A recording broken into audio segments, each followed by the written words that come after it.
देखो, परब्रह्म परमात्मा समय समय पर आकर के और अपने भक्तों को बताते रहते, चिताते रहते। किसी को यदि थोड़ा सा भ्रम हो जाए, कोई थोड़ा सा भटके, तो भगवान उसे समझाने के लिए आते हैं। भक्ति का मार्ग क्यों बताया जाता है? क्योंकि जब हम भक्ति के मार्ग में चलेंगे और कभी हम थोड़ा सा भी अपने मार्ग से च्युत हो जाएं, विमुख हो जाएं, तो भगवान स्वयं आकर के किसी ना किसी रूप में हमें चेतना देंगे। जिस समय नारद के हृदय में ये काम और क्रोध का भाव आया, तो भगवान ने उनके हृदय से काम को पहले हटाया और विश्व मोहिनी से विवाह करके जब जाने लगे, तो नारद क्रोध में आ भर करके और जब चले, तो भगवान मार्ग में मिले। नारद भगवान को देख नहीं पाए। क्यों नहीं देख पाए? क्योंकि क्रोध में भर के जा रहे हैं ना। भगवान ने देखा, नारद कहाँ जा रहे हो? नारद ने कहा, तुम्हें नहीं पता मैं कहाँ जा रहा हूँ? अच्छा किया जो यहाँ मिल गए, तुम्हारे ही पास जा रहा था। अच्छा, तो नारद तुम मेरे परम भक्त हो, हर पल हर क्षण मेरा नाम लेने वाले हो, इसलिए मार्ग में आकर के तुम्हें बताना चाहता हूँ कि जिस क्रोध के मार्ग पर चल कर के और तुम मुझ तक पहुंचना चाह रहे हो, इस पर जन्मांतर तक चलते रहोगे, कभी मेरी प्राप्ति होने वाली नहीं है। तुम मेरे भक्त हो, थोड़ा सा विमुख हुए, इसलिए मैंने तुमको चेतना दिलाई। उसी प्रकार से अगर कोई भक्त है और नारद की तरह कुछ पल के लिए यदि वो थोड़ा सा भी विमुख होगा, तो भगवान बचाने के लिए आ जाएंगे। लेकिन जिसने जीवन में एक बार भी भगवान नाम का आसरा ना लिया हो, तो भगवान काहे के लिए आएंगे? जब हम किसी के यहाँ, आप बताइए, आप समाज में रहते हैं, कहीं कोई न्योता आए, कोई निमंत्रण कार्ड आए, तो भले ही बड़ी स्थिति खराब हो, लेकिन आपको लगेगा नहीं नहीं, भले ही 5 मिनट के लिए जाएं, लेकिन व्यवहार तो निभाना पड़ेगा। हम नहीं जाएंगे तो सामने वाला हमारे यहाँ कैसे आएगा? संसार के लिए तो हम इतनी व्यवस्था करते हैं कि हम नहीं जाएंगे तो हमारे यहाँ कोई कार्यक्रम होगा तो सामने वाला हमारे यहाँ भी नहीं आएगा। और भगवान के लिए कितना करते हैं?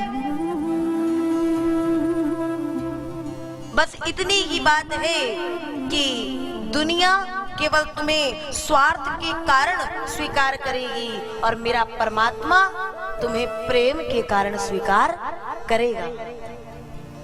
आइए, इंद्र का मान मर्दन भगवान ने गिरिराज जी को 7 दिवस 7 रात्रि पर्यंत एक इकन्नी उंगली पर धारण कर लिया है। 7 वर्ष के छोटे से कृष्ण कन्हैया हैं। हम 2.5-3 घंटे बैठते हैं तो इधर उधर और दुनिया भर में चक्कर मकर में ध्यान जाता है। कुछ 2.5-3 घंटे बैठते हैं तो मन मस्तिष्क में तमाम प्रकार की बातें चलती रहती है। सोचो, मेरे गोविंद ने 7 वर्ष की आयु में एक इकन्नी उंगली पर इतने बड़े, कितने बड़े, 7 कोस मतलब 21 किलोमीटर का वह पर्वत एक इकन्नी अंगुली पर धारण किया होगा। गोविंद को कितना कष्ट हो रहा होगा। लेकिन हम भक्तों के लिए मेरा सावल सरकार वो सब कुछ करता है। 3 दिन हो गए, यशोदा मैया ने कहा, ये सुनो ना, मेरे लाला को बड़ी पीड़ा हो रही होगी, बड़ा कष्ट हो रहा होगा, तुम लोग ऐसे विराजे हो, जरा कुछ सहयोग करो ना। सब ग्वाल बाल आए, सबने अपने अपने छड़ी लाठी डंडा सब गिरिराज जी में लगा लिए। ए कृष्ण, ए कन्हैया, तू हट, कुछ समय के लिए विश्राम कर ले, विराम कर ले। भगवान बोले, नहीं नहीं, मुझे कोई परेशानी नहीं है, तुम आराम से विराजो, मैं बहुत आराम से धारण की हूं। नहीं नहीं, जिद कर लिए।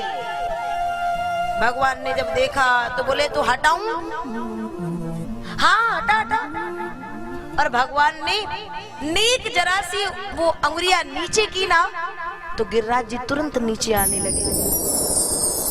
सबरे वो लाठी डंडा तर तर तर तर करके टूटने लगे। संभाल संभाल संभाल, बचा बचा बचा। कृष्ण ने फिर धारण किया। कहने लगे कनुए, तू नेक सा लाला है और इतने बड़े पर्वत को हमारे सबरे लाठी डंडा सब टूट गए, अब तुम्हारी नेक सी उंगलियां अभी सदी हुई है महाराज, इतना बल इतना पराक्रम कहां से आया? कृष्ण कहते हैं कछु माखन को बल बढ़ो,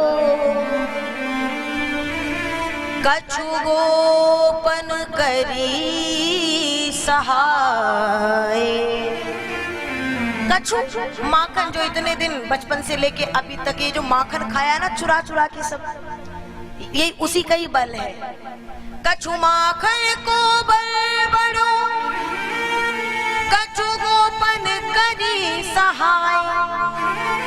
कुछ आप गोप वालों ने मेरा सहयोग कर दिया है। हमने तुम्हारा क्या सहयोग किया? बोले जो 3-4 दिनों से टकटकी लगा करके देख रहे हो, तुम्हारे नेत्रों के माध्यम से भीतर का जितना बल है, जितनी शक्ति है, वो सब मेरे भीतर आती जा रही है। ग्वाल बल कहते हैं हाँ तभी तो हम कहे हम इतने हल्के फुल्के काहे लग रहे हैं। वारे नंद के छोरा, अभी तक तो ये चित चुराते थे, चीर चुराते थे, माखन चुराते थे, अब ये शक्ति भी बल भी चुराने लगे। कृष्ण ने कहा और आगे सुनो ना, कछु माखन को बल बढ़ो, कछु गोपन करी सहाय। श्री राधे जू की कृपा सो, मैंने ये गोवर्धन लियो उठाए।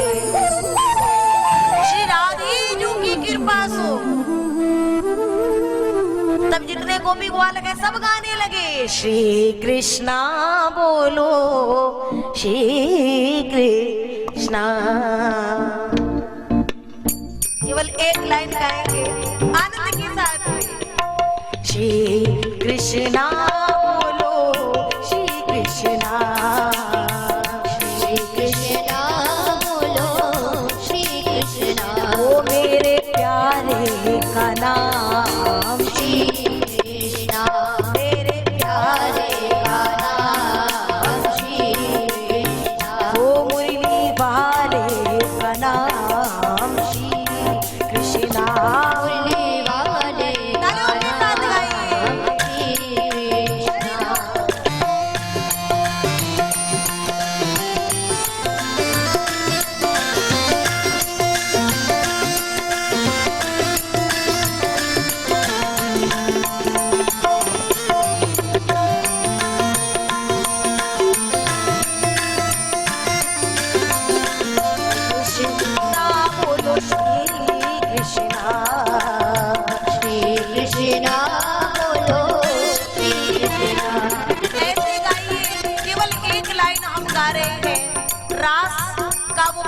आए तो आज यहाँ स्थान सच में वृंदावन का सेवा कुंज बन जाए, निधिवन बन जाए। श्री कृष्णा बोलो श्री कृष्णा बोलो श्री कृष्णा। वो मेरे प्यारे का नाम श्री कृष्णा, मेरे प्यारे का नाम श्री कृष्णा। मुरली वाले का नाम श्री कृष्णा, मुरली वाले का नाम श्री कृष्णा।